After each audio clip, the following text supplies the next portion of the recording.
Olá pessoal, tudo bem? Eu sou o professor Elton Kramer. Sejam todos bem-vindos ao momento de estudo temático, que é o momento que a gente escolhe, elege ali um tema e a gente vai se aprofundar, né? Vai mostrar para vocês todas as peculiaridades, pressupostos, o que é importante de você estudar, levar em conta, né? Claro que é um recorte, não é tudo que você vai estudar vai estar aqui no estudo temático. Até o título já fala que é temático, que você elege um tema. Mas dentro desse tema a gente vai mostrando vários focos, vários elementos que a gente já viu que foi cobrado em provas e concurso público da advocacia pública. Então isso é para fortalecer ainda mais o seu estudo. Beleza? Vamos lá. Então o tema que vai ser, que foi eleito para esse mês, é a Fazenda Pública em Juízo. Claro, é ambicioso esse tema? É, porque tem muita coisa, muita coisa. Até para aqueles que conhecem, existem livros, né, Fazenda Pública em Juízo, como o professor Leonardo Carneiro da Cunha, o nosso amigo, por exemplo, Guilherme Barros tem um livro, O Poder Público em Juízo. São livros realmente substanciosos, porque é muita coisa. Você tem a atuação do advogado público na Justiça do Trabalho, tem na execução fiscal, tem na judicialização da saúde, tem na execução contra a fazenda pública, enfim, tem muitas vertentes. Mas é possível a gente colocar aqui alguns elementos que criam uma diretriz, né? Então, meses atrás a gente trabalhou com a atuação do advogado público na Justiça do Trabalho, que é uma forma da fazenda pública em juízo. Já tivemos temas como a judicialização da saúde, também é um outro tema que deve ser averiguado. E aqui você cria uma diretriz que, de uma certa forma ou outra, claro que suas peculiaridades dentro da Justiça do Trabalho, da Justiça Estadual, Justiça Federal, ele vai ocorrendo de diversas formas. Mas aqui a diretriz é a mesma. Então eu tentei colocar para vocês, montando pelo menos um resumo, um memorex, de tudo que a gente tem de prerrogativa da advocacia pública. Que, claro, logicamente vai ser uma prerrogativa também do advogado público, né? Que ele vai atuar o prazo, a revelia, então tudo isso vai ser melhor traduzido para vocês aqui em alguns elementos, né? E é isso que eu quero mostrar para vocês. Então é como se eu pegasse o livro, não sei aonde que está aqui, de tantos livros, eu não sei aonde que está o livro do professor Leonardo da Cunha, nem do professor Guilherme Barros, mas é como se eu pegasse o livro e colocasse aqui os principais elementos para vocês estudarem. Então vamos lá, vamos começar. Então, dentre as prerrogativas da Fazenda Pública, não pretendemos esgotar o tema, mas apresentar as principais questões. O primeiro que nós temos é a forma de pagamento de seus débitos, ou seja, a Fazenda Pública paga seus débitos através de um sistema de precatório ou RPV, que é chamada requisição de pequeno valor. Aonde que está estabelecido isso? Artigo 100 da Constituição Federal. Então, tudo que você tiver de dúvidas gerais a respeito de precatório e RPV, aonde que você vai encontrar a resposta? No artigo 100 da Constituição. Então, você vai ter assim, como se define o valor do precatório e do RPV? Em regra, você vai ter um valor do RPV definido na própria Constituição, lá nos atos e disposições constitucionais transitórias. Então lá você vai estar estabelecido, por exemplo, RPV da União Federal, 60 salários mínimos, estados, 40, municípios, 30. Então, deu 30 salários mínimos, ou seja, até 30 vai pagar RPV. Deu mais que 30 município, ele vai pagar através de precatório. Então, mais ou menos é assim que funciona. Agora, veja, já tem perguntas até em concurso nesse sentido e a prática já nos responde, para quem já é advogado público já sabe.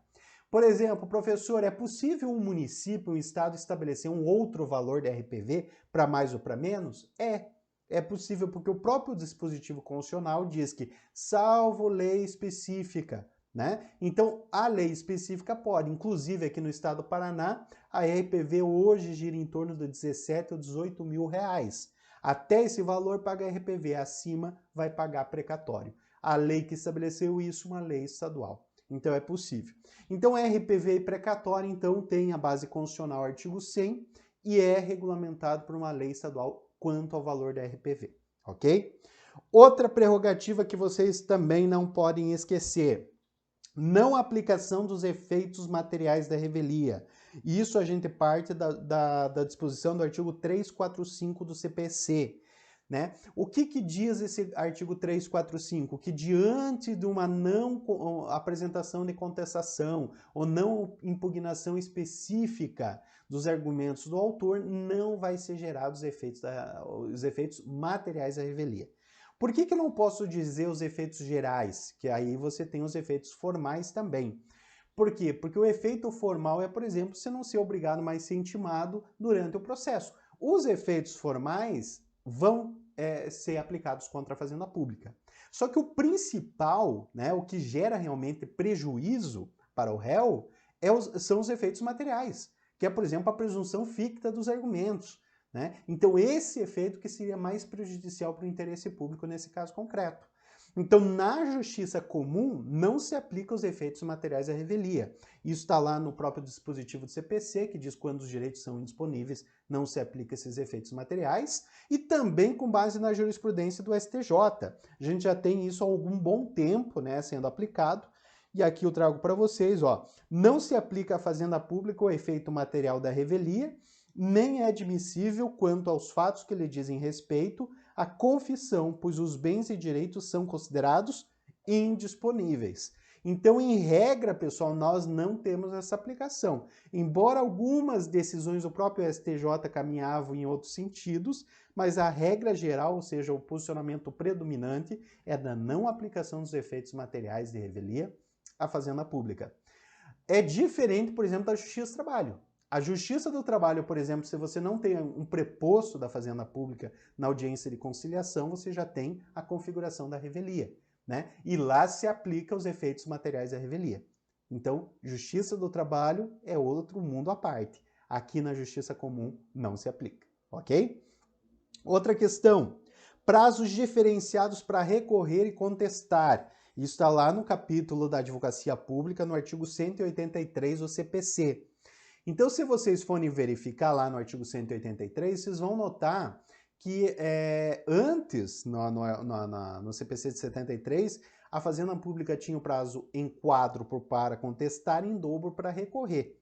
Hoje foi unificado o quê? Todas as manifestações da Fazenda Pública no processo são em dobro. Né? Não tem mais o prazo em quádruplo, mas em compensação, qualquer manifestação, até mesmo contra razões, hoje se aplica o prazo em dobro. E antes, professor, contra razões tinha prazo em dobro? Não, antes não tinha, porque era só contestar e recorrer. Hoje, qualquer manifestação, o prazo é em dobro para a Fazenda Pública. Então, veja, bem interessante também para vocês levarem para o estudo de vocês, principalmente que vocês estão aí se aprofundando num dos pilares do concurso da Advocacia Pública, que é o processo civil. Outra questão que eu trago para vocês como prerrogativa, necessidade de intimação da Fazenda Pública em processos de inventário e partilha. Essa previsão aí está, inclusive, além do CPC, está no Código Tributário Nacional, porque ali tem um dever, né, uma missão da Advocacia Pública em fiscalizar a cobrança do ITCMD, que é o Imposto à Causa-Mortes. Então, por exemplo, o inventário. Você tem o causa-mortes e você pode ter, inclusive, possíveis doações no âmbito do processo. Então, para vocês que vão atuar na PGE, na Procuradoria-Geral do Estado, vocês sabem que é necessário, né, a PGE atuar nesses inventários. E divórcios, partilhas, também é possível você ter o ITCMD diante de doações. Né? Inclusive, PGMs, eu como procurador municipal já atuei e já descobri ITBI que foi sonegado no âmbito do divórcio, onde há, por exemplo, venda ou uma doação, entre aspas, mas com contrapartida. Aí se torna oneroso e aí deve pagar e recolher o ITBI. Então, na prática, isso aqui surte muitos efeitos, né? Que é a questão da atuação da advocacia pública em processo de inventário e divórcio. Tá? Então, é um dever legal da advocacia pública atuar. Outra questão é isenção de custas para recorrer. Né? Isso aí, inclusive, tem uma lei federal, a Lei 9494/97, que estabelece uma série de prerrogativas da Fazenda Pública, dentre elas a isenção aí perante a Justiça Federal. Na Justiça Estadual, você não vai pagar no começo, mas pode pagar no final. Porque aí nós temos ainda a previsão do CPC de 2015. Então, em regra, a Fazenda Pública não adianta nenhuma custas, exceto oficial de justiça. Oficial de justiça, nós temos aí um posicionamento jurisprudencial que você tem que adiantar até para ele pegar seu veículo, ir até o local, tem a despesa aí do reembolso que ele tem do deslocamento. Então, as únicas custas que são obrigadas a adiantamento são custas do oficial de justiça. Na questão de custas periciais, nós temos uma nova previsão no CPC que diz que não precisa adiantar, desde que você tenha um órgão oficial do poder público que possa realizar essa perícia, ou diante da comprovação que você não tenha verba rúbrica orçamentária para adiantar. Então, em regra, vai ficar para o final, é isso que acontece na prática. Outra questão, reexame necessário, né? Aquela remessa necessária que você tem no CPC, hoje mais rigorosa, não é qualquer processo que vai ter remessa necessária, mas diante de uma situação, por exemplo, que a Fazenda Pública é condenada, aí você vai ter valores pré-estabelecidos lá no CPC e diz que diante de acima desse patamar, desse limite, vai ser remetido o processo para confirmação do tribunal. Isso foi estabelecido desde o CPC de 73 como uma forma de resguardar o interesse público. Porque uma sentença que foi mal formulada, por exemplo, ali e não tiver confirmação, não vai afetar somente a Fazenda Pública, mas em regra afeta o próprio interesse público em jogo, né, que é a própria sociedade. Então por isso que você tem essa garantia que processo que tem uma grande magnitude tem essa remessa necessária garantida. Temos também uma fase de cumprimento de sentença específica no CPC, que é o cumprimento de sentença em face da Fazenda Pública. E muitos perguntam, mas por que eu preciso de um procedimento específico para a Fazenda Pública? Porque ali você não vai ter uma previsão de penhora. Imagina se tivesse ali a intimação para pagar o débito ou a Fazenda Pública que nomeia bens a penhora. Impossível, porque bens públicos são impenhoráveis. Então, nesse caso, você adaptou um processo, que é o antigo artigo 730 do CPC de 73, e foi colocado como cumprimento de sentença em face da Fazenda Pública. Ok? Também não podemos esquecer, sempre que vocês estão trabalhando com processos específicos, principalmente de responsabilidade civil ou processos de outra índole que têm efeitos condenatórios contra a Fazenda Pública, nós não vamos aplicar o Código Civil. Nós aplicamos o quê? Uma previsão específica que é o decreto 20.910/32. É um decreto bem antigo, né? É um decreto que foi recepcionado com status de lei, né? E ele estabelece um prazo especial de 5 anos para ajuizamento de ações contra a Fazenda Pública, né? Claro que nós temos previsões específicas, por exemplo, a repetição de débito tributário, eu tenho a previsão no Código Tributário Nacional. Então, essa legislação que eu falei para vocês é tudo meio que residual. Se você tiver uma lei própria para aquela situação, como é o caso do CTN, você aplica a lei própria. Agora, eu vou entrar com uma ação de ressarcimento contra a Fazenda Pública de valores aí que a Fazenda Pública cobrou a mais.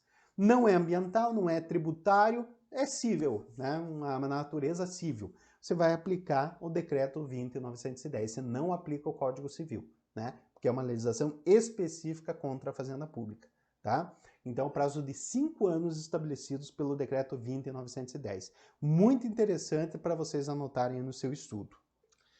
Também temos uma forma diferenciada de pagamento de custos judiciais e a dispensa do depósito em ação rescisória, que isso está no próprio artigo que regulamenta a ação rescisória no CPC 2015. Essa questão das custas é muito interessante porque, como eu falei para vocês, então, em regra, a gente vai pagar tudo ao final. Então, a Fazenda Pública ajuizou a ação, ela é ré, ela não vai ser obrigada a adiantar isso nem para apresentar recurso, nem para qualquer outra situação, nem mesmo para apresentar ação rescisória, que você não precisa fazer aquela caução para o ajuizamento da ação, uma garantia, né? Você vai deixar tudo para o final, porque presume-se que a Fazenda Pública seja solvente, então você não vai ter problema quanto a isso. Vai pagar ao final, ok? Outro dispositivo, outra jurisprudência que eu utilizo muito, principalmente quando eu atuo em ações que é execução contra a fazenda. Porque o que acontece? há a intimação da Fazenda Pública, para ela impugnar, no caso de cumprimento de sentença contra a Fazenda Pública, para você impugnar aquele crédito, para você dizer que aquele valor está errado, e você vai juntar documentos e vai juntar, por exemplo, a planilha de valores, dizendo, ao invés de 100, eu devo 50, né? Então esse é o dever do devedor, sendo ele Fazenda Pública ou não. Agora veja, eu sempre utilizo uma jurisprudência aqui do STJ, muito interessante, que diz que esse documento juntado pela Fazenda Pública tem fé probante ou força probante equivalente a documento público, porque é juntado pelo poder público. Olha que decisão interessante aqui do STJ, que foi preferida pela primeira sessão, né? Então veja, não é nem turma, é a primeira sessão do STJ. Diz o seguinte: em sede de embargos à execução contra a Fazenda Pública, cujo objeto é repetição de imposto de renda, não se pode tratar como documento particular os demonstrativos e cálculos, seja planilhas elaboradas pela Procuradoria-Geral da Fazenda Nacional e adotados em suas petições com base em dados obtidos junto à Secretaria da Receita Federal, né?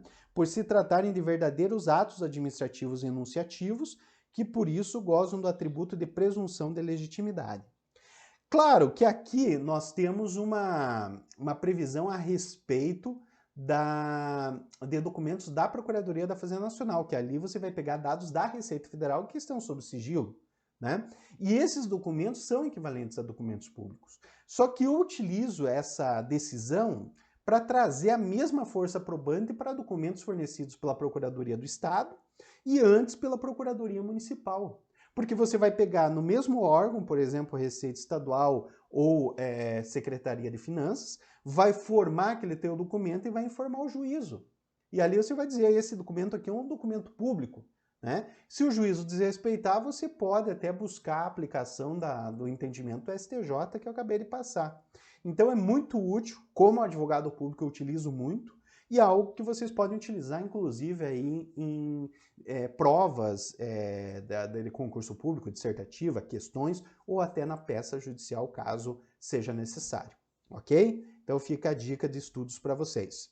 Agora eu quero comentar um pouquinho que nós tivemos algumas mudanças, até mesmo falando em mandado de segurança, vocês já devem ter me escutado falar nas redes sociais ou em algum momento, a respeito das mudanças das liminares em mandado de segurança. Para isso, eu quero só fazer um panorama, dizer o que nós temos hoje, falar nos aspectos gerais e depois eu vou falar do mandado de segurança, o que mudou, tá? Então, dentro desse aprofundamento, essa é a nossa ideia. Primeira coisa, o que é tutela provisória, né? O professor Luiz Guilherme Marinoni, né, que inclusive é procurador do Estado aqui do Paraná, diz o seguinte: a técnica antecipatória, que é capaz de dar lugar às tutelas provisórias do legislador, tem justamente por função distribuir de forma isonômica o ônus do tempo no processo. Então a ideia é o quê? Você não deixar o tempo, por exemplo, corroer aquele direito. Por isso que permite-se, então, a concessão de tutelas provisórias. Essa é a ideia da tutela provisória. Então, se aquela parte tem um direito latente, o fumus boniuris, periculum in mora, que é a verossimilhança das alegações e o perigo, o receio de dano irreparável, por exemplo, de risco de reparação, você vai conceder essa tutela provisória, né? Já vou mostrar como que o CPC dividiu isso. Mas é importante a definição. Então, a tutela provisória é para resguardar a parte do tempo, né? De quanto tempo vai ficar ainda sob análise aquele processo judicial. Um artigo importante que eu sempre coloco nas minhas aulas é o artigo 1059 do CPC, que fala lá que a tutela provisória requerida contra a Fazenda Pública aplica-se ao disposto, lá o artigo 1º a 4º da Lei 8.437, 92, estabelece uma série de prerrogativas da Fazenda Pública, e o artigo 7º parágrafo 2º da Lei de Mandado de Segurança, que é a Lei 12.016, tá? Eu já vou falar dela, deixa um adendo aí, que eu já vou comentar um pouquinho a respeito dela. O que eu quero mostrar? Então, hoje o CPC divide as tutelas provisórias da seguinte forma. Antes você tinha lá o processo cautelar, medida cautelar, a tutela antecipada. Hoje se chama tutela provisória, né? Ela divide-se em urgência e evidência. A urgência, obviamente, aqui você tem que comprovar o periculum in mora, né? Essa é a urgência. Na evidência, não. não precisa o periculum in mora. Mas ali vai ter requisitos do CPC que vai, por exemplo, quando o réu tomar alguma atitude puramente protelatória, quando há uma comprovação quase cabal do caso concreto, alegado pelo autor, você vai poder ter essa tutela de evidência. A de urgência, então, que precisa o periculum in mora, pode ser antecipada ao cautelar, né? E essas, por sua vez, podem ser antecedente ou incidental. Antecedente é quando você ajuiza o pedido da tutela provisória antes da própria petição inicial. Ou seja, você não tem todos os documentos para você comprovar toda aquela situação, mas a tutela provisória você já tem como comprovar, você pode fazer incidental. De todo esse tempo aí, 2015 até agora, que eu venho acompanhando na prática, na procuradoria, eu vi uma vez só esse pedido antecedente. O resto, tudo incidental, como já ocorria em outras situações, tá? Quando a gente fala em fazenda pública, a gente tem limitações da concessão de liminares. Então, por exemplo, a própria lei mencionada lá no CPC 8437 estabelece, por exemplo, que não será cabível medida liminar contra atos do poder público no procedimento cautelar em qualquer outras ações de natureza cautelar ou preventiva, toda vez que providência semelhante não puder ser concedida em ações de mandado de segurança. Tá? E ali nós tínhamos uma limitação do mandado de segurança, que eu vou mostrar para vocês. Mas aqui, então, diz, não podem no mandado de segurança, não podem em qualquer outra. Parágrafo 2º, disposto nesse parágrafo anterior, não se aplica a processos de ação popular e ação civil pública, porque aí já é processo coletivo, aí já é outra questão. Também temos o parágrafo 3º, não será cabível medida liminar que esgote do todo a parte do objeto, ou seja, ele é irreversível, né? Uma medida irreversível não pode ser concedida. Por exemplo, quando você paga um servidor algo que ele está pedindo, você não vai poder repetir esses valores. Em tese, não. Hoje, com o novo posicionamento do STJ, se tornou um pouquinho mais rígido essa questão da repetibilidade de valores. Mas até então nós temos ainda a boa-fé e tal. Então, para a situação não se tornar irreversível, aí você não concede essa tutela provisória. Artigo 2º. No mandado de segurança coletiva e na ação civil pública, a liminar será concedida quando cabível, após a audiência do representante legal da pessoa jurídica de direito público, que deverá se pronunciar no prazo de 72 horas. Isso alguns juízes aplicam, outros não, né? Mas em regra está sendo aplicado esse caso. Agora, onde que eu quero chegar? Exatamente aqui no parágrafo 2º, artigo 7º da Lei de Mandado de Segurança, que é a 12.016. Então aqui, esse dispositivo já é fruto, né, de um acompanhamento jurisprudencial da cultura jurídica, entendendo que ele era constitucional. Então lá diz, não será concedida medida liminar que tenha por objeto a compensação dos créditos tributários, a entrega de mercadorias e bens provenientes do exterior, reclassificação e equiparação de servidores públicos e a concessão de aumento e extensão de vantagens de pagamento de qualquer natureza. Tá? Inclusive, essa DIN já era bem antiga, a DIN 4296, que vinha aí sob análise do Supremo Tribunal Federal, que agora nós temos um posicionamento. Mas o que eu quero falar? Então, nós temos aí essas limitações. Até então, nós tínhamos aí um posicionamento pacífico, manso e pacífico, é constitucional. Então, eu posso conceder liminar contra a Fazenda Pública, exceto essas restrições. Mas, professor, qual que é essa base que a gente tinha?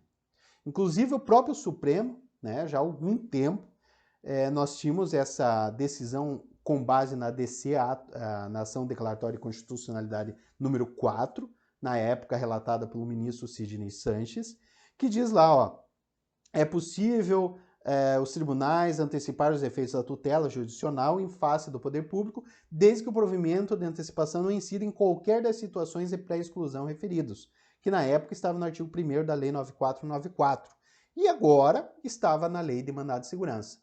Então, quanto a isso, tranquilo. Então, por longos anos, entendimos que essas restrições eram constitucionais. Então, eu vou pedir uma compensação tributária só com o trânsito e julgado da ação. Eu vou pedir uma liberação de bens provenientes do exterior só com o trânsito e julgado, não poderia através de tutela provisória. Embora a prática distorcesse um pouquinho isso. E mais aceito quando é reequiparação, pagamento de servidor público, porque eram valores irrepetíveis. O cenário foi mudando, né? E aí o Supremo Tribunal Federal veio na DIN 4296 e julgou, declarando a inconstitucionalidade do parágrafo 2º ao artigo 7º, né? Então esse trecho aqui veda a concessão de liminares em ação que tem por objeto compensação de créditos tributários, por exemplo. Por maioria, os ministros julgaram inconstitucional. E também, lá onde fala do mandado de segurança coletiva, o artigo 22, parágrafo 2º, também foi declarado inconstitucional pelo Supremo. Então, hoje, pessoal, o que nós podemos dizer? Que não há essas restrições. Pelo menos a partir da jurisprudência do Supremo Tribunal Federal, não temos mais essas restrições a liminares. É possível conceder, se o juiz quiser, ele pode. Né? Frente já tem posicionamento do Supremo para nesse sentido. É perigoso? É. Mas o desafio vai ficar para os advogados públicos, diante de um pedido de tutela provisória, alegar que isso vai tornar uma ofensa ao interesse público, pode se tornar uma situação irreversível, que aquilo pode gerar um precedente ruim, mas meios tem para impugnar, inclusive a suspensão de segurança no próprio tribunal diante de uma liminar concedida pelo juízo monocrático. Então, meios tem como obrigar, tem recurso, tem agravo de instrumento, tem mandado de segurança, tem suspensão de segurança, então tem meios para os advogados públicos impugnarem.